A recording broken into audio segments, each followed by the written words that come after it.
نحمده ونصلي ونسلم على سيدنا ومولانا محمد رسوله النبي الأمين المكين الحنين الكريم الرؤوف الرحيم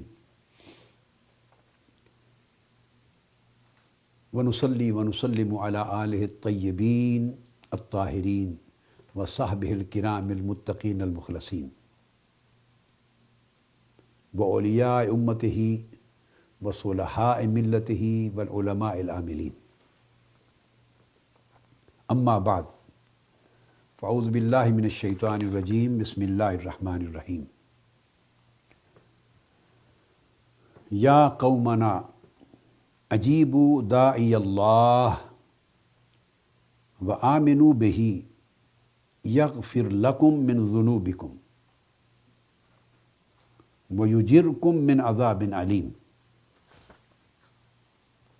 صدق اللہ مولانا العظیم۔ معزز سامعین و ناظرین،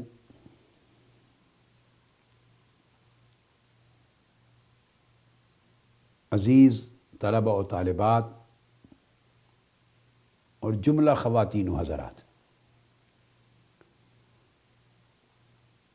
ہم قرآن و سنت کی روشنی میں عقائد صحیحہ کے موضوع پر اس سلسلہ وار گفتگو میں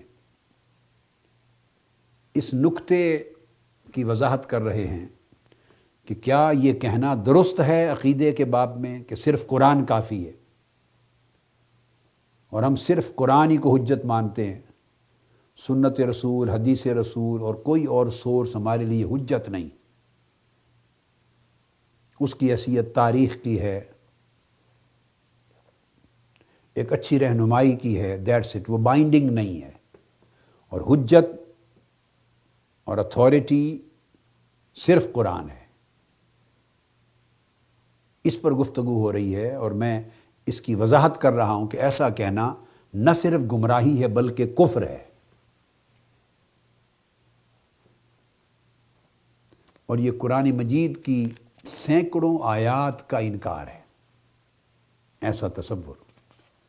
چونکہ میں نے شروع میں عرض کیا کہ 150 آیات کریمہ قرآن مجید کی صرف وہ ہیں جن سے حضور علیہ السلام کی اطاعت کا، اتباع کا، سنت کا، حدیث کا اور اسوہ مبارکہ کا حجت ہونا، بائنڈنگ ہونا، اتھارٹی ہونا ثابت ہوتا ہے۔ 150 آیات کریمہ قرآن مجید، اور اس کے علاوہ پھر اور بہت سی آیات ہیں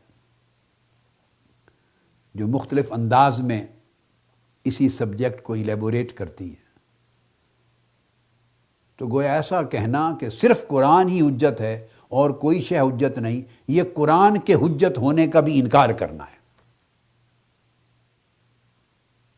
اس پر بہت سے پہلوؤں پر گفتگو ہو چکی اور ہم آیات قرآنی سے ہی اس موضوع کو اسٹیبلش کر رہے ہیں۔ آج جس نقطے پر گفتگو ہو رہی ہے وہ یہ کہ اللہ تبارک و تعالیٰ نے اپنی اطاعت اور رسول پاک صلی اللہ علیہ وسلم کی اطاعت کو اسی طرح جوڑا اور باہم لازم و ملزوم کیا ہے جس طرح اللہ نے اپنی ذات پر ایمان اور رسول پر ایمان کو جوڑ کر لازم و ملزوم کیا ہے۔ جیسے ایمان باللہ، ایمان بالرسول، اس میں فرق نہیں کیا جا سکتا، اسی طرح طاعت اللہ اور طاعت الرسول، اس میں فرق نہیں کیا جا سکتا۔ اور پچھلی نشستوں میں اس بات پہ میں نے روشنی ڈالی کہ اللہ تبارک و تعالیٰ نے تو حضور علیہ السلام کی ذات گرامی کو اور آپ کی بعثت کو ایمان سے بھی پہلے، اس سے بھی بڑا احسان قرار دیا ہے۔ 2 احسان جتواتے ہوئے کہ ایک بعثت محمدی صلی اللہ علیہ وسلم اللہ کا احسان ہے، اللہ نے خود ڈکلیئر کیا قرآن میں، اور ایک ایمان کو اللہ پاک نے اپنا احسان جتایا، ڈکلیئر کیا، اور پھر حضور علیہ السلام کی ذات اقدس اور آپ کی بعثت اور آپ کی نبوت اور رسالت اور آپ کی ذات ستودہ صفات، وہ احسان الہی ہے کہ اس احسان کے ذریعے ہم ایمان کے دوسرے احسان تک پہنچے، یہ احسان دوسرے احسان کا ذریعہ اور وسیلہ بنا،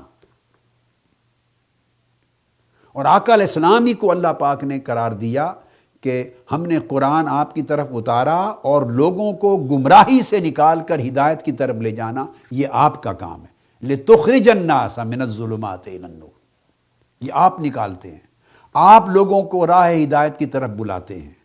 اللہ پاک نے فرمایا آپ لوگوں کو صراط مستقیم کی ہدایت دیتے ہیں۔ اب اسی کے تسلسل میں آج بیان ہو رہی ہے یہ بات کہ کفار کو رد کرتے ہوئے قرآن مجید میں کئی بار ایمان کا ذکر آیا ہے، کفار کے رد میں، اور ایک بڑا عجیب استدلال ہے آج کے ہماری اس گفتگو میں، آج کی نشست میں، وہ یہ کہ جب کفار کا رد کیا ہے اللہ تبارک و تعالیٰ نے، تو حضور علیہ السلام پر، تنہا حضور علیہ السلام پر ایمان لانا، صرف اس کو اللہ پر ایمان لانا قرار دے دیا ہے۔ یہ بات بڑی امپورٹنٹ ہے، یعنی کفار کو رد کرتے ہوئے ان کی ترکیز، ان کو کنسنٹریشن کروائی ہے ایمان بالرسول صلی اللہ علیہ وسلم پر، رسول پر ایمان لاؤ۔ ایسے کئی مقامات قرآن مجید میں ہیں کہ جہاں کفار کے عقائد اور ان کے خیالات اور ان کے نظریات کو رد کرتے ہوئے اللہ پاک نے صرف رسول پاک صلی اللہ علیہ وسلم پر ایمان لانے کی بات کی ہے، اور اس جگہ پر اللہ پر ایمان لانے کا ذکر نہیں کیا، ایمان باللہ کا ذکر نہیں کیا، صرف ایمان بالرسول کا ذکر کیا، اور ایمان بالرسول کے ذکر سے ہی اللہ نے اپنی ذات پر ایمان لانا مراد لے لیا کہ ایمان بالرسول ہی ایمان باللہ ہے۔ اس کے لیے قرآن مجید کا میں مضمون دینا چاہ رہا ہوں کہ جنات کا ایک گروہ جو آقا علیہ السلام کی بارگاہ میں آیا اور انہوں نے قرآن سنا، قرآن مجید کی تلاوت سنی اور ایمان لے آئے، اور واپس اپنی قوم کی طرف انہیں آخرت کے عذاب کا ڈر سنانے والے بن کر گئے اور اسلام کی دعوت دینے کے لیے گئے۔ اب قرآن مجید ان کی زبان کے حوالے سے یہ بیان کر رہا ہے اور کلام الہی ہے۔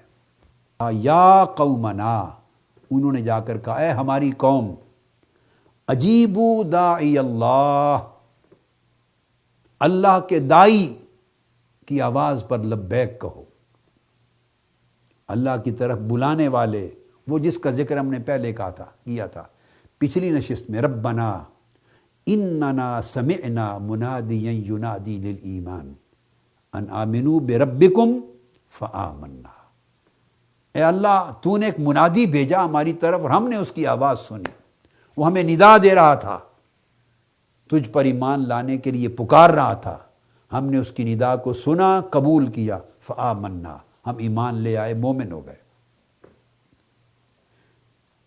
اب یہ اسی مضمون کا دراصل ایک اور انداز میں ذکر ہے، مگر یہاں جو میں نے عرض کیا وہاں فقط ایمان بالرسول کی اب بات ہوئی، اور ایمان بالرسول ہی کے اندر ایمان باللہ شامل ہو جاتا ہے۔ تو انہوں نے کہا کہ اے ہماری قوم، اللہ کی طرف بلانے والے کی آواز کو سنو اور لبیک کہو، اور آگے سنیے، وآمنوا بہ، اجیبوا داعی اللہ وآمنوا بہ، اس دائی کی آواز سنو، دعوت دینے والے پیغمبر کی آواز پر لبیک کرو اور اس پیغمبر پر ایمان لے آؤ۔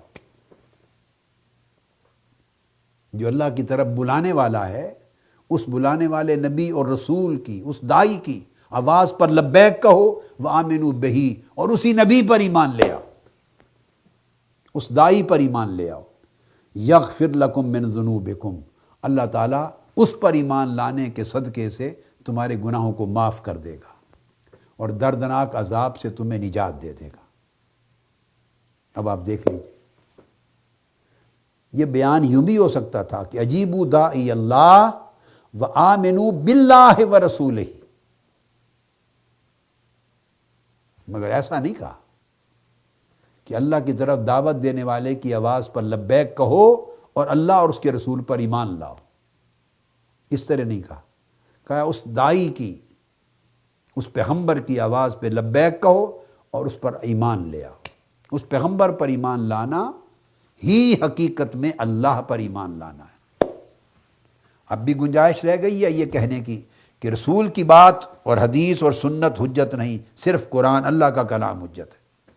اب یہاں تو قرآن کہہ رہا ہے کہ جو تمہیں دعوت دے رہا ہے اسی پر ایمان لے آؤ، بس یہ کافی ہو جائے گا، کیونکہ اس پر ایمان بن ہی نہیں سکتا اللہ کے ایمان کے بغیر۔ جب اس پر ایمان لاؤ گے تو اسے رسول سمجھ کر ایمان لاؤ گے نا، اس داعی کی نبوت اور رسالت پر ایمان لاؤ گے نا، کہ وہ اللہ کی طرف سے داعی بن کے آیا ہے، نبی رسول پیغمبر بن کے آیا ہے۔ تو جب اس پر ایمان لے آئے تو جو کچھ اس رسول نے پیکج دیا ہے اپنی دعوت میں اس سب پر ایمان لے آئے، اس پر لبیک کا، تو اس پیکج کا پہلا حصہ اللہ پر ایمان لانا ہے، کیونکہ وہ اللہ ہی کی طرف بلانے والا ہے۔ تو جب تم رسول پر ایمان لے آئے تو آٹومیٹیکلی اللہ پر ایمان آ گیا، کیونکہ وہ دعوت ہی تمہیں اللہ کی طرف دے رہا ہے۔ مگر آپ دیکھیے کتنی سگنیفیکنس اور کمپریہنشن ہے، اور کتنا انکلوسیو ہے رسول پر ایمان لانا، اس کی انکلوسیوٹی دیکھیے کہ رسول پر ایمان لے آئیں تو گویا رسول کے دیے ہوئے سارے پیکج پر ایمان آ گیا۔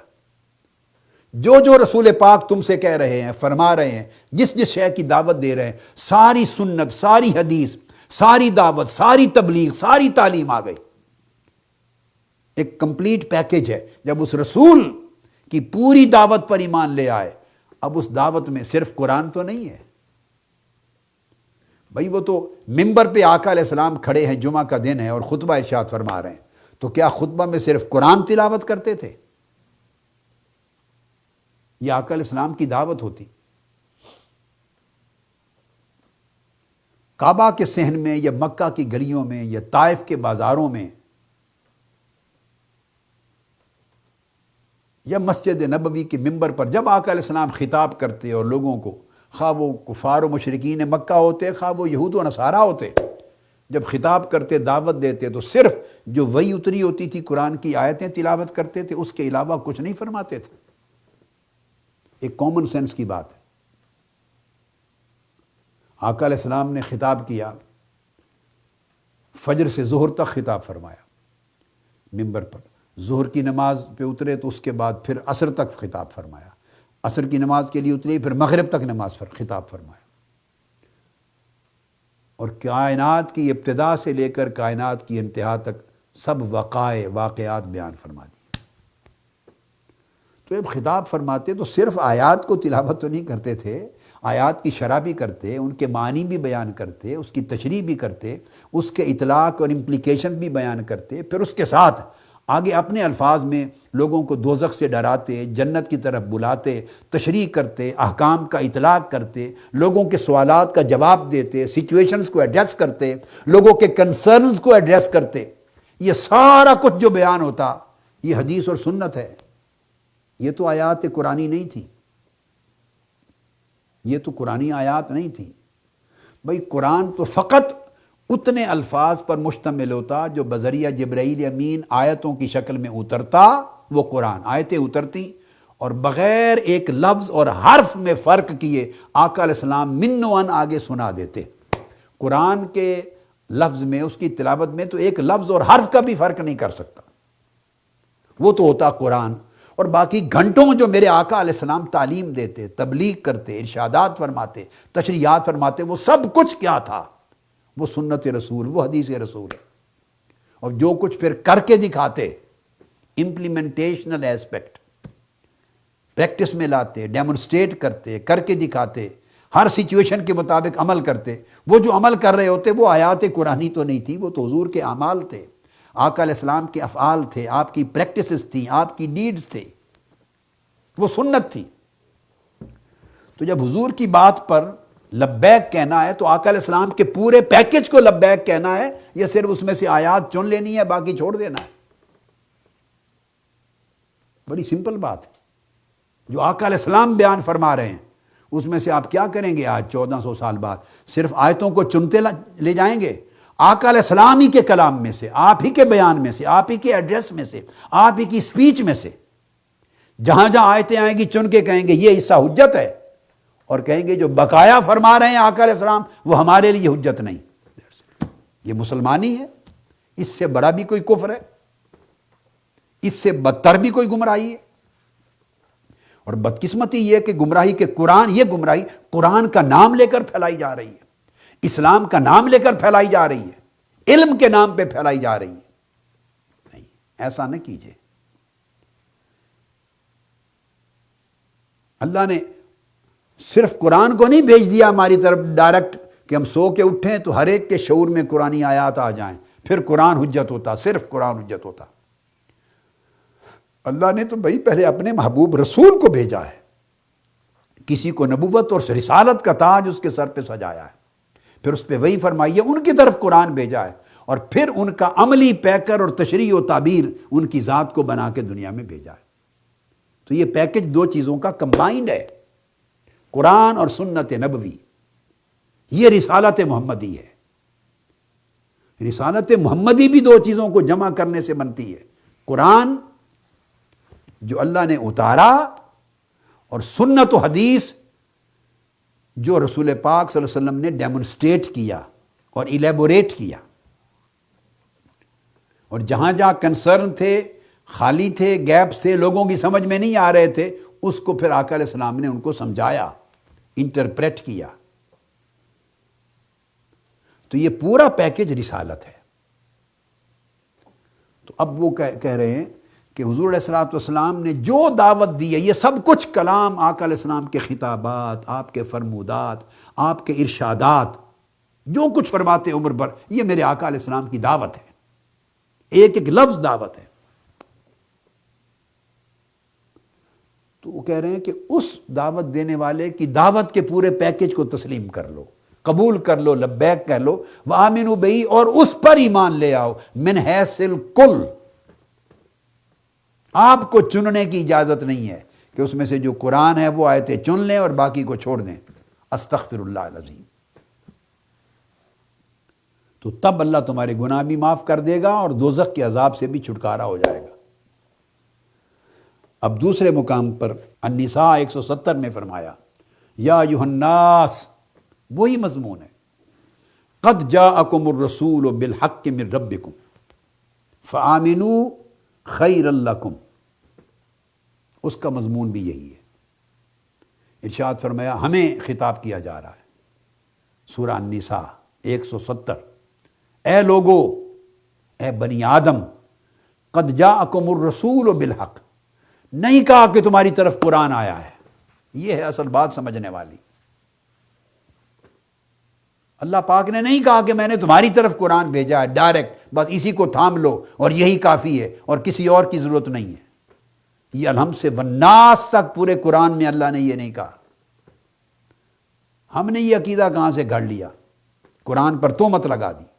خود قرآن یہ نہیں کہہ رہا، قرآن، کہ میں کافی ہوں، صرف میں حجت ہوں، میرے سوا رسول کی اور کوئی بات جو حدیث میں آئے، سنت میں آئے، ادر دین قرآن، وہ حجت نہیں ہے، اور کسی شے کو نہ مانو، فقط مجھے مانو، قرآن کو حجت مانو، کلام الہی کو مانو، رسول کے بقیہ فرمودات تمہارے لیے بائنڈنگ نہیں ہے۔ یہ پورا کنسپٹ الحم سے والناس تک خود پورا قرآن کہیں نہیں کہتا۔ اس کو ذہن نشین کر لیں، رجسٹر کر لیں۔ تو یہ بات قرآن نے نہیں کہی، معاذ اللہ، استغفر اللہ، ہم قرآن پہ تہمت لگا رہے ہیں یہ کہہ کر۔ قرآن کیا کہتا ہے؟ بار بار جب ہمیں ایڈریس کرتا ہے کہتا ہے، یا ایھا الناس قد جاءکم الرسول بالحق، اے لوگو، بے شک تمہارے پاس حق کے ساتھ رسول آ گیا۔ بھئی ہمارے پاس تو رسول آیا ہے، اس نقطے کو ذہن نشین کرنے کی ضرورت ہے۔ قرآن ڈائریکٹ نہیں آیا ہمارے پاس تو رسول آیا، نسل بنی آدم کے اندر رسول مبعوث ہوئے۔ ابراہیم علیہ السلام نے بھی دعا کرتے ہوئے یہی کہا تھا، وَابْعَثْ فِيهِمْ رَسُولًا مِّنْهُمْ يَتْلُو عَلَيْهِمْ آيَاتِكَ وَيُعَلِّمُهُمُ الْكِتَابَ وَالْحِكْمَةَ وَيُزَكِّيهِمْ۔ ان کی دعا بھی یہی تھی، ان میں رسول بھیج، پھر سلسلے ہدایت کے، قرآن کے، کتاب کے، رہنمائی کے سارے رسول کے جسد پاک سے پھوٹیں گے، پھر رسول کے ذریعے سے آگے سب کچھ ملے گا۔ رسول ہوگا تو کتاب آئے گی، نبی رسول مبعوث ہوگا تو وہی آئے گی اور قرآن آئے گا، پھر لوگوں کو پہنچے گا، رسول بھیج۔ پھر اس کا جواب آیا تھا ابراہیم علیہ السلام کی اس دعا کا سورہ بقرہ میں اللہ کی طرف سے، وہ جواب بھی یہ تھا، کما ارسلنا فیکم رسولا منکم یتلو علیکم آیاتنا ویزکیکم ویعلمکم الکتاب والحکمہ ویعلمکم ما لم تکونوا تعلمون۔ جواب بھی آیا تھا، ہاں اسی طرح ہم نے تمہارے اندر رسول بھیجا، سورہ بقرہ میں رسول بھیجا، تم ہی میں سے بھیجا، تمہارے اندر بھیجا، وہ تمہارے اوپر ہماری آیتیں تلاوت فرماتے ہیں، تو تلاوت بھی رسول کرتے ہیں اللہ کی آیتیں ہم پر۔ آپ سن لیجئے، اور تمہارا تزکیہ کرتے ہیں نفوس کا، پھر تمہیں اس قرآن کی تعلیم دیتے ہیں۔ اب یہاں ایک نکتہ سمجھنے والا ہے، یہ آیتیں میں نے پہلے بھی بیان کیا تھا، 4 مقامات پر یہ ایک ہی آیت، ایک ہی مضمون 4 مقام پر آیا ہے۔ جب فرمایا یتلو علیکم آیاتنا، تم پر ہماری آیتیں تلاوت کرتے ہیں، تو یہاں تک بات کلیئر ہوئی کہ ہماری آیتوں سے مراد قرآن، مگر کون تلاوت کرتا ہے؟ رسول پاک صلی اللہ علیہ وسلم اپنی امت پہ، صحابہ پہ تلاوت کرتے ہیں۔ اس کے بعد وَيُزَكِّيكُمْ، پھر تمہارے نفوس اور قلوب کا تزکیہ فرماتے ہیں۔ اس پر گفتگو میں نے پہلی کسی نشست میں کر دی، تمہاری سیلف پیوریفیکیشن تمہاری کرتے ہیں، تمہارے اندر کو، نفس کو، قلب کو، باطن کو صاف ستھرا کر کے اجلا کرتے ہیں، اس تمہارے دل اور دماغ کے برتن کو اس قابل کرتے ہیں کہ آگے قرآن کا علم اور فہم آ سکے۔ یزکیکم، یہ 2 شرطیں کر کے اب فرمایا وَيُعَلِّمُكُمْ الکتاب والحکمہ، اور پھر تمہیں یہ کتاب سمجھاتے ہیں، اس کتاب کی تعلیم دیتے ہیں۔ اب یہاں سوال پیدا ہوتا ہے، بڑی امپورٹنٹ چیز ہے۔ تو پہلے قرآن اتارا، آقا علیہ السلام نے قرآن کی تلاوت کی، پھر ہمارے دل و دماغ کو تزکیہ کے ذریعے قرآن کو سمجھنے کے قابل بنایا، نور بھرا۔ جب تزکیہ فرمایا تو پھر وَيُعَلِّمُكُمْ، اب یعلم سے مراد کون ہے؟ کہ تمہیں اس کتاب قرآن کی تعلیم دیتا ہے۔ تو 2 چیزوں میں فرق کیجئے، پہلے آ چکا یتلو علیکم آیاتنا، تم پر ہماری آیتیں تلاوت کرتے ہیں، تو جس کو کہا جاتا ہے قرآن، ٹیکسٹ آف قرآن، وہ تو ہو چکا بیان، وہ تو تلاوت قرآن میں آ گیا۔ قرآن پورا، اس کا ٹیکسٹ الحم سے لے کے والناس تک تمام آیات قرآنی، یہ تو لفظ یتلو علیکم آیاتنا، تم پر ہماری آیتیں تلاوت کرتے، اس میں قرآن مجید کا ٹیکسٹ آ گیا۔ اب جب پورا قرآن، اس کا ٹیکسٹ، اس کا متن الحم سے والناس تک 114 صورتیں بتمام و کمال اس میں آ گئیں، پھر تزکیہ کے بعد جو آگے لفظ آ رہا ہے وَيُعَلِّمُكُمُ الْكِتَابَ، اور پھر وہ تمہیں اس کتاب یعنی قرآن کی تعلیم دیتے ہیں۔ اب یہ بڑا خاص نکتہ سمجھنے والا ہے اور مشکل نہیں ہے کہ سمجھ نہ آئے، عام آدمی بچہ بھی سمجھ جائے گا۔ تو قرآن تو پہلے آ چکا، جس کی تلاوت کی verbatim, word by word, sentence by sentence, letter by letter Quran Majeed کی آیتوں کو پڑھ دیا، تو قرآن کا ٹیکسٹ تو آ گیا۔ اب فرمایا وَيُعَلِّمُكُمُ الْكِتَابَ، اب اس کا علم دیتے ہیں، تعلیم دیتے ہیں۔ وہ جو اس کی تعلیم دیتے ہیں، مجھے بتائیے کیا ایگزیکٹلی وہی لفظ دوبارہ ریپیٹ کرتے ہیں؟ الحمدللہ رب العالمین الرحمن الرحیم مالک یوم الدین، کیا اسی کو پھر پڑھنے کا نام تعلیم ہے؟ بھئی یہ تو تلاوت کے لفظ میں آ گیا، یتلو، تلاوت کرتے ہیں۔ کیا اس کا نام تعلیم ہے کہ پھر دوبارہ تعلیم کی باری آئی تو پڑھا الف لام میم ذالک الکتاب لا ریب فیہ ھدی للمتقین الذین یؤمنون بالغیب ویقیمون الصلاۃ، بس اس طرح پڑھتے جانا، اس کا نام تعلیم ہے؟ نہیں، یہ تو تلاوت میں آ گیا۔ کیا اس کا نام تعلیم ہے؟ پھر اگلی کوئی صورت آ گئی، سَيَقُولُ السُّفَهَاءُ مَا وَلَّاهُمْ عَنْ قِبْلَتِهِمُ الَّتِي كَانُوا عَلَيْهَا، یہ تعلیم ہو رہی ہے؟ نہیں، یہ تلاوت ہو رہی ہے۔ اس بات کو سمجھیں، إِنَّ فِي خَلْقِ السَّمَاوَاتِ وَالْأَرْضِ وَاخْتِلَافِ اللَّيْلِ وَالنَّهَارِ لَآيَاتٍ لِأُولِي الْأَلْبَابِ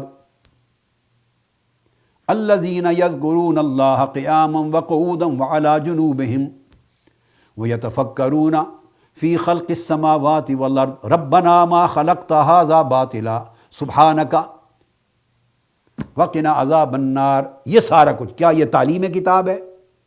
نہیں۔ آپ میں سے ہر شخص، بچہ بھی کہے گا نہیں یہ تلاوت ہے، اس کو ریسیٹیشن کہتے ہیں، ایجوکیشن نہیں کہتے، نالج نہیں، یہ ریسیٹیشن ہے۔ تو یہ تو بیان ہو گیا، یتلو علیکم آیاتنا، ہماری آیتیں تم پر تلاوت کرتے ہیں۔ تو اس کے بعد پھر جو قرآن مجید 4 مقامات پر بار بار یہ کہتا ہے وَيُعَلِّمُكُمُ الْكِتَابَ، پھر تمہیں اسی قرآن کی تعلیم دیتے ہیں۔ تو اب بولیے تعلیم سے مراد کیا ہوا؟ اب میں قرآن کوٹ کر رہا ہوں، ایک ہی آیت میں 2 لفظ ہیں، یتلو علیکم آیاتنا، اور پھر فرمایا وَيُعَلِّمُكُمُ الْكِتَابَ، پھر تم اسی کتاب جس کی تلاوت کی تھی، جس کو ریسائٹ کیا تھا، word by word, verbatim, sentence by sentence, جس کو پڑھ کے سنایا تھا تمہیں، تمہارے اوپر، وہ تو قرآن سن لیا، اب اس کی تعلیم دیتے ہیں۔ تو بولیے اب جو اس کی تعلیم دی جا رہی ہے وہ اس قرآن مجید کی آیات پر سم تھنگ ایڈیشنل ہوگی یا نہیں ہوگی؟ وہ اضافی چیز ہوگی یا نہیں ہوگی؟ اگر تو میں نے آپ کو بتایا پھر انہی آیتوں کو پڑھنا ہے، یہ تو تلاوت ہو گئی، تعلیم نہ ہوئی۔ تو تعلیم کا مطلب ہے اب اپنے پاس سے اس کی وضاحت کرتے ہیں، اس کو انٹرپریٹ کرتے ہیں، اس کے معنی بیان کرتے ہیں، اس کی تشریح کرتے ہیں، اس کی تعبیر کرتے ہیں، اس کی توضیح کرتے ہیں، اس کے اطلاقات بیان کرتے ہیں، اس کے اندر فروع اور اس کی برانچز کو بیان کرتے ہیں، اس پر اٹھنے والے سوالات کا جواب دیتے ہیں، اور کئی اور مسائل جو سامنے آتے ہیں اس کا اطلاق کرتے ہیں۔ وہ جتنی تفصیل اس کی بیان کرتے ہیں معانی اور مراد کے ساتھ ساتھ، وہ قرآنی آیات نہیں ہوتی، وہ حدیث ہیں، اس کو حدیث کہتے ہیں، اس کو سنت اور حدیث کہتے ہیں۔ سنت اور حدیث مترادفات کے طور پہ استعمال ہوتے ہیں، میں اس کی باریک ٹیکنیکل فرق میں نہیں جا رہا ہوں۔ حدیث نبوی کو اور سنن کو ایک ہی لفظ بول دیا جاتا ہے، اب آپ آسانی کے طور پہ یہ سمجھ لیں، فنی چیزوں میں نہیں جا رہا۔ بعض اوقات آقا علیہ السلام نے جو چیز کر کے دکھائی اس کو سنت کہہ دیتے ہیں عمل کو، اور جو ارشاد فرمایا اس کو حدیث کہہ دیتے ہیں۔ لیکن حدیث کی تعریف یہ ہے کہ آپ کا ہر قول، ہر عمل اور فعل اور ہر چیز جس کو آپ نے برقرار رکھا، سرٹیفائی کیا، ویریفائی کیا، وہ ساری چیزیں کمپریہنسو لفظ ہے حدیث۔ اب تلاوت تو ہو گئی آیات ربانی جو اترے تھے، الفاظ جبرائیل امین جو لائے تھے، اور پھر اس کی تعلیم کتاب جو آئی کہ تعلیم دیتے ہیں، صاف ظاہر ہے وہ تو پھر حضور علیہ السلام کے الفاظ ہوں گے، اس کی شرح ہوگی، اس کی تفصیل ہوگی، اس کا بیان ہوگا۔ جیسے ابھی بھئی ہم گفتگو کر رہے ہیں تو میں نے پہلے آیت پڑھتا ہوں، یہ تلاوت آیات ہے، اور پھر میں اس کا انالیسس کر رہا ہوں، اس کی تشریح کر رہا ہوں، تعبیر کر رہا ہوں، اس کی امپلیکیشنز بیان کر رہا ہوں، اس سے اٹھنے والے سوالات کا جواب دے رہا ہوں، اور اس کے ساتھ کئی متعلقہ مسائل کو ایڈریس کر رہا ہوں۔ یہ جو باقی کچھ بیان کر رہا ہوں وہ میرا کلام ہے، وہ میری تشریح ہے، میری تعبیر ہے۔ بس اسی طرح آقا علیہ السلام بھی سمجھاتے تھے، بلا تشبیہ و بلا مثال۔ آقا علیہ السلام کا سمجھانا کجا، ہمارا کجا۔ تو میں یہ بات آپ کے ذہن نشین کرا رہا ہوں کہ آقا علیہ السلام بھی صحابہ کرام کے سامنے پہلے قرآن مجید کی آیات کی تلاوت کرتے، پھر ان کے معانی سمجھاتے، پھر مراد سمجھاتے، پھر اس کی تشریح کرتے، تعبیر کرتے، اس کے اطلاقات کرتے، اس کی اپلیکیشنز بیان کرتے، پھر جو جو سوال اٹھتے ان کے حوالوں سے پھر ان کے جواب دیتے۔ یہ سارا کچھ جو بیان کرتے in addition to the recitation of Quran, قرآنی آیات کے الفاظ کے علاوہ یہ سب کچھ، یہ حدیث نبوی تھا، یہ سنت نبوی تھا۔ تو جب فرمایا وَيُعَلِّمُكُمُ الْكِتَابَ، اور پھر وہ تمہیں اس کتاب یعنی قرآن کی تعلیم دیتے ہیں، تو لفظ تعلیم میں ساری حدیث آ گئی، کل آقا علیہ السلام کی سنت، آقا علیہ السلام کی حدیث، آقا علیہ السلام کا اسوہ، آقا علیہ السلام کی تعبیرات، آپ کی تشریحات، آپ کے ارشادات، آپ کے فرمودات، جو کچھ امت کو سمجھا رہے ہیں، بیان کر رہے ہیں، وہ یعلمکم الکتاب میں آ گئے، اور کچھ والحکمہ، اور اس کے ساتھ حکمت کی بھی تعلیم دیتے ہیں۔ حکمت کا معنی امام شافعی نے بیان کیا کہ جو ان کو پہنچا صحابہ اور تابعین سے، وہ اس سے مراد سنت ہے، کہ سنت کی تعلیم دیتے ہیں۔ اور حکمت سے مراد آپ دانائی بھی لے لیں، وسیع تر معنی لے لیں، دانائی، فہم، تدبر، ریزننگ، وسیع معنی لے لیں۔ تو اب جو تدبر سمجھا رہے ہیں، تفکر سمجھا رہے ہیں، ریزننگ دے رہے ہیں، دانائی اور دانش ربانی ہمیں پہنچا رہے ہیں، وہ سب کچھ حدیث کے زمرے میں آ رہا ہے۔ اس میں سے کچھ بھی آیات قرآنی میں نہیں ہے۔ آیات قرآنی تلاوت کے تحت آ چکی، قرآن جسے ہم کہتے ہیں اس کی تلاوت ہو چکی۔ اب اس تلاوت کے بعد ان آیات پہ جتنا بیان ہو رہا ہے، جو کچھ خطاب ہو رہا ہے آقا علیہ السلام کا، اس کا ایک ایک لفظ وہ حدیث ہے، وہ سنت ہے۔ تو قرآن نے جوڑا ہے کہ پہلے تم پر قرآن پڑھتے ہیں، پھر تزکیہ کے بعد قرآن کی تشریح کرتے ہیں، تمہیں اس کا علم اور تعلیم دیتے ہیں، پھر حکمت و دانائی کی تعلیم دیتے ہیں۔ یہ رسول پاک صلی اللہ علیہ وسلم، یہ وہ کام ہے جو کرنے کے لیے آئے ہیں۔ یہ آپ کے فرائض نبوت اور فرائض رسالت میں سے ہے۔ اس لیے اللہ پاک نے آقا علیہ السلام کو مبعوث فرمایا ہے۔ والذی بعث فی الامیین رسولا، تم ان پڑھ تھے، تمہارے اندر اللہ نے رسول اس لیے بھیجا ہے کہ یتلو علیہم آیاتہ ویزکیہم ویعلمہم الکتاب والحکمہ، کہ وہ ان پر پہلے اللہ کے قرآن کو تلاوت کریں، آیاتوں کو، اور پھر ان کا تزکیہ کریں، پھر اس کی تعلیم دیں، تشریح کریں، اس کا بیان کریں، اور حکمت اور دانائی سکھائیں۔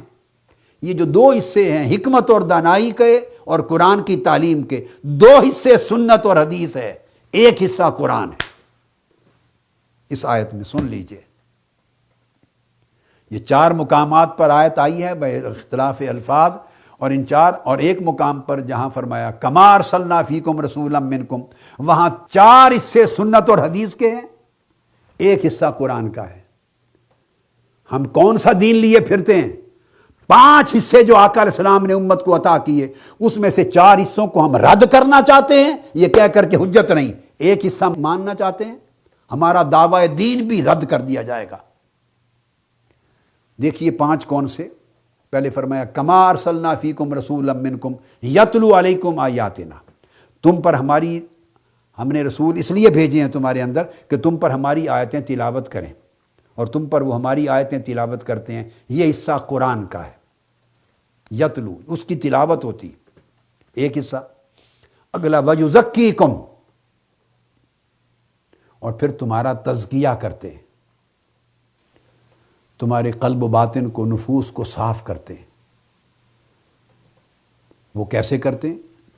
وہ صحابہ کرام آتے عرض کرتے یا رسول اللہ ہمارے دل میں یہ خیال آتے ہیں، ان کو فرماتے جاؤ اللہ کا ذکر کیا کرو۔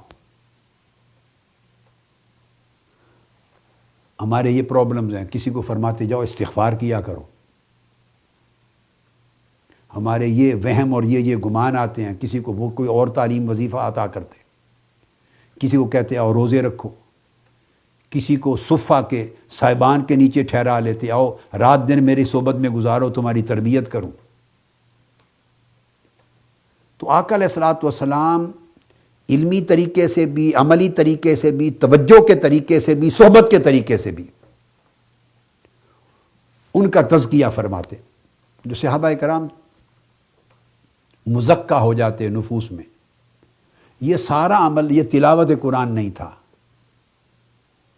یہ جو کچھ بھی آقا علیہ السلام ان کو تعلیم دیتے، جو ان کے تزکیہ کے لیے جو بھی طریقہ کار تجویز کرتے، وہ سب کچھ احادیث میں ہے، تو یہ بھی حدیث ہوا۔ یعنی اگر ان کو کوئی قرآن مجید کی آیت پڑھنے کے لیے کسی کو کہی تو آیت تو ہوئی آیت، مگر وہ جو ایکسٹرا حکم دیا کہ اس آیت کو اتنے بار پڑھو، اس وقت پڑھا کرو، یہ سارا حکم حدیث ہو گیا۔ اگر یہ حدیث حجت نہ ہو تو اس صحابی کو وہ آیت کتنے بار پڑھے، کس وقت پڑھے، اس کا سبق ہی نہیں ملا۔ تو یہ سارا تزکیہ کے لیے جو جو سبق آقا علیہ السلام دیتے وہ حدیث ہو گئی، وہ سنت ہو گئی۔ تو ایک حصہ قرآن کا ہوا، ایک حصہ سنت کا آ گیا، وَيُزَكِّيكُمْ۔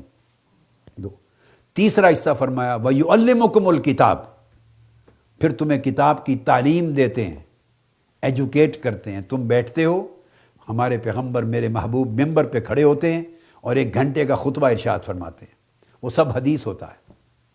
کئی گھنٹوں کا خطبہ ارشاد ہوتا ہے، وہ سب حدیث ہوتا ہے۔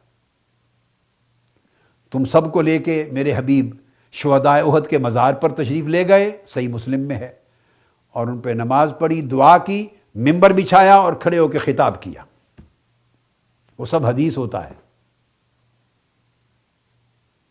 سفر و حضر میں خطاب کرتے ہیں، تمہیں حدیث ہوتا ہے۔ سفر و حضر میں تعلیم دیتے ہیں، قرآن کے معنی بیان کرتے ہیں۔ تم نے پوچھا یا رسول اللہ قرآن میں حکم آ گیا ہے کہ اقیموا الصلاۃ، نماز پڑھو، تو کیسے پڑھیں؟ تو فرمایا صلوا کما رأیتمونی اصلی، مجھے دیکھو جیسے میں پڑھتا ہوں اس طرح پڑھا کرو۔ یہ سب حدیث ہو گئی، ساری سنت ہو گئی۔ صحابہ کرام نے ہزارہ سوالات کر ڈالے زندگی میں، لاکھوں سوالات کیے 23 برس کی زندگی میں، جو بعثت کی 23 برس کی حیات مبارکہ ہے، اور میرے آقا علیہ السلام نے لاکھوں جواب دیے، وہ سب حدیث بنے۔ ان میں بے شمار چیزیں قرآن مجید کے ریلیشن میں بھی تھی، اور کئی چیزیں ان کی اپلیکیشن میں بھی تھی، کئی چیزیں زندگی کے باقی معاملات کو ایڈریس کرنے والی تھی۔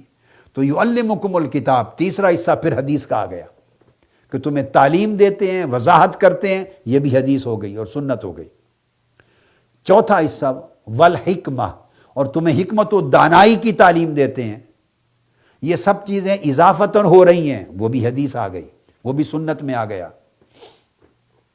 کیونکہ اگر محض قرآن مجید کی آیت کو کہیں تو وہ تو یتلو علیکم آیاتنا، تلاوت قرآن میں آ گیا وہ بیان۔ اب اس کو پڑھنے کی جو بھی تلقین فرمائیں گے، جو طریقہ دیں گے، جتنا عدد بیان کریں گے، اس میں سے جو کچھ معانی اخذ کریں گے، جس مقصد کے لیے اس آیت کا استعمال بتائیں گے، وہ سارا کچھ حدیث اور سنت میں آئے گا۔ اور پھر اس کی تشریحات کریں گے، عقلی تشریحات، جو آج کی سائنس بھی بنے گی، جو فلسفہ بھی بنے گا، جو اخلاق بھی بنے گا، جو معاشرت کے قواعد بھی بنیں گے، اسی قرآن میں سے اخذ کرتے جائیں گے میرے آقا علیہ السلام، اور ایک پورے دین کا، ایک معاشرت کا، ایک معیشت کا، سیاست کا، اجتماعی تعلقات کا ایک نظام بنتا چلا جائے گا، خواہ اس کی بیس اور فاؤنڈیشن قرآن ہی تھا، اور خواہ وہ آقا علیہ السلام کے اپنے ارشادات تھے، وہ جو پورے دین کی اور دین کے نظام کی عمارت کھڑی کر دی، وہ الحکمہ، وہ بھی ساری حدیث ہوئی۔ 4 حصے ہو گئے۔ 5واں حصہ فرمایا وَيُعَلِّمُكُمْ مَا لَمْ تَكُونُوا تَعْلَمُونَ، اور پھر کئی چیزیں اور ایسی رہ جاتی ہیں جو تم نہیں جانتے تھے، تمہیں وہ بھی سکھاتے اور اس کی بھی تعلیم دیتے، جو تم نہیں جانتے تھے، جو کچھ نہیں جانتے تھے، تم آ کے میرے رسول سے پوچھتے ہو، رسول بتاتے جاتے، سمجھاتے جاتے، تعلیم دیتے جاتے ہیں، یہ سب کچھ حدیث ہے۔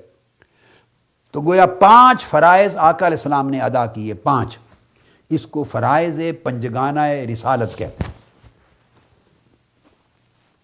قرآن اتنا اس کی تلاوت کی، اہل ایمان صحابہ ان کے نفوذ کا تزکیہ فرمایا، ان کو قرآن کی تعلیم دی اور تشریح دی اور معانی سمجھائے اور تفصیلات دیں، اور ان کو حکمت اور دانائی اور دانش کی باتیں عطا کی، اور 5واں جو کچھ وہ مزید نہیں جانتے تھے، جو کچھ پوچھتے گئے وہ بتاتے گئے،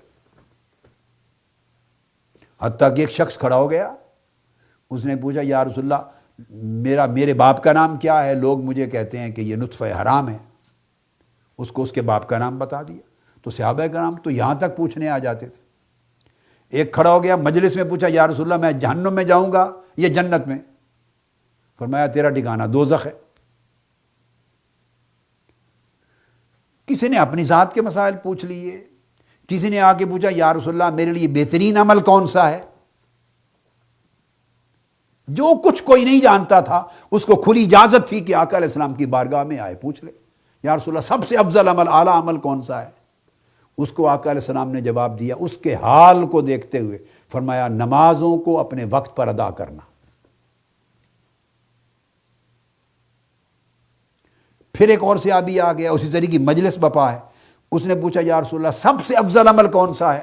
سوال وہی تھا جو کل اس نے پوچھا تھا، یا مراد دوسری ایک مجلس میں پوچھا تھا ایک اور صحابی نے، آج ایک اور مجلس میں دوسرا صحابی پوچھ رہا ہے یا رسول اللہ سب سے افضل عمل کون سا ہے؟ اس کو آقا علیہ السلام فرما رہے ہیں اپنے والدین کے ساتھ نیکی سے، حسن سلوک سے پیش آنا۔ سوال ایک ہی ہے، جواب بدل گیا۔ پھر ایک اور مجلس بپا ہے، ایک اور صحابی کھڑا ہو گیا، اس نے پوچھا یا رسول اللہ سب سے افضل عمل کون سا ہے، سب سے بہترین عمل؟ اس کو آقا علیہ السلام نے فرمایا جہاد کرنا۔ تو آپ نے دیکھا کہ سوال ایک ہی ہو رہا ہے مگر کرنے والے لوگ جدا ہیں، جواب جدا جدا دے رہے ہیں۔ آقا علیہ السلام مختلف دے رہے ہیں۔ کیوں مختلف دے رہے ہیں؟ جب سوال ایک ہے، وہ ہر ایک کی حال کو جانتے ہیں، ہر ایک کی قلبی کیفیات کو جانتے ہیں، ہر ایک کی ذہنی نفسیات کو جانتے ہیں، ہر ایک کے اندر کی من کی ضرورت کو جانتے ہیں، اس کو جواب اس کی ضرورت کے لیے دے رہے ہیں۔ چونکہ طبیب بھی ہیں، معالج بھی ہیں، مرشد بھی ہیں، آقا بھی ہیں، استاد بھی ہیں، معلم بھی ہیں، رسول بھی ہیں، سب کچھ ہیں۔ اب یہ جو سب کچھ بتایا جا رہا ہے بھئی یہ قرآن تو نہیں ہے، یہ کسی آیت میں تو نہیں آیا، یہ سب حدیث ہے، یہ سنت نبوی ہے۔ اعلیٰ حاصل قیاس، کوئی پوچھ رہا یا رسول اللہ بہترین اخلاق کیا ہے، اس کو اس کا جواب دے رہے ہیں، برے اخلاق کیا ہے اس کا جواب دے رہے ہیں۔ تو گویا ایک پوری زندگی کو ایک مکمل نمونہ بنانے کے لیے آقا علیہ السلام تعلیم دے رہے ہیں۔ اس کو قرآن کہتا ہے یہ یعلمکم الکتاب بھی ہے، الکتاب کے بعد الحکمہ بھی ہے، اور یعلمکم ما لم تکونوا تعلمون، جو کچھ تم نہیں جانتے تھے اس کی تعلیم بھی ہے۔ تو 5 حصے مکمل ہو گئے، 5۔ اب ان 5 میں قرآن اٹ سیلف، ٹیکسٹ آف قرآن کتنے حصے ہے؟ ایک حصہ پہلا، یتلو علیکم آیاتنا، تم پر میری کتاب قرآن کی ہماری آیتیں تلاوت کرتی۔ تو پہلا فریضہ جو آقا نے ادا کیا وہ ہمیں قرآن دیا اور پڑھ کے سنایا۔ 4 فرائض قرآن مجید کے ساتھ ایڈیشنل اپنے فرائض رسالت کی ادائیگی میں اور انجام دیے۔ وہ سارا جو کچھ فرمایا باقی 4 میں، اس میں قرآن کہیں شامل بھی ہوتا، کہیں قرآن کی تشریح شامل ہوتی، کہیں قرآن کا ٹیکسٹ شامل ہوتا، کہیں اس کی تعبیر شامل ہوتی، کہیں بیان شامل ہوتا، کہیں آقا کا اجتہاد شامل ہوتا، کہیں ذاتی فہم شامل ہوتا آقا علیہ الصلوۃ والسلام کی، کہیں آپ کی حکمت و بصیرت شامل ہوتی۔ تو 4 حصے فرائض رسالت کے وہ حدیث اور سنت پر مبنی۔ اب آج یہ کہنا کہ صرف قرآن حجت ہے اور کوئی چیز حجت نہیں، اس کا مطلب ہے آپ نے فرائض رسالت میں سے جو آقا علیہ السلام نے ادا کیے ایک حصہ مان لیا اور 4 کو پھینک دیا، دین اٹھا کے پھینک دیا آپ نے۔ ایک 5واں حصہ مانا اور 4 حصے دین کے آپ نے پھینک دیے۔ 4 حصے فرائض رسالت کی ادائیگی میں مبنی بر حدیث و سنت نبوی ہیں، ایک حصہ قرآن ہے۔ خواہ وہ 4 حصے قرآن کی تشریح میں بھی آ جائیں، اس کی تعبیر و تشریح اور اس کے بیان میں بھی آ جائیں، اور خواہ قرآن مجید جن چیزوں کو ایڈریس نہیں کیا جس نے اور وہ انسانی زندگی کی ضرورتیں ان کے ارشادات میں بھی آ جائیں، ہر صورت میں وہ آقا علیہ السلام کے 4 حصے جو فرائض نبوت اور فرائض رسالت کے ادا ہو رہے ہیں وہ حدیث اور سنت کے ذیل میں آتے۔ لہٰذا یہ کہنا کہ قرآن کے سوا کوئی شے حجت نہیں، یہ سراسر کفر ہے، یہ رسالت کا انکار ہے، یہ قرآن کا انکار ہے۔ اس لیے آج کی گفتگو یہاں پہ ختم کرنے کے لیے میں اس کو کافی سمجھتا ہوں۔ اسی موضوع کو انشاءاللہ تعالیٰ پھر آگے بیان کریں گے، اور یہ سبجیکٹ ہمارا قرآنی آیات کے حوالے سے چلتا رہے گا۔ وما علینا الا البلاغ۔ سب سے پہلے نئی ویڈیوز کو حاصل کرنے کے لیے شیخ الاسلام ڈاکٹر محمد طاہر القادری کے آفیشیل یوٹیوب چینل کو سبسکرائب کریں اور بیل آئیکن کلک کریں۔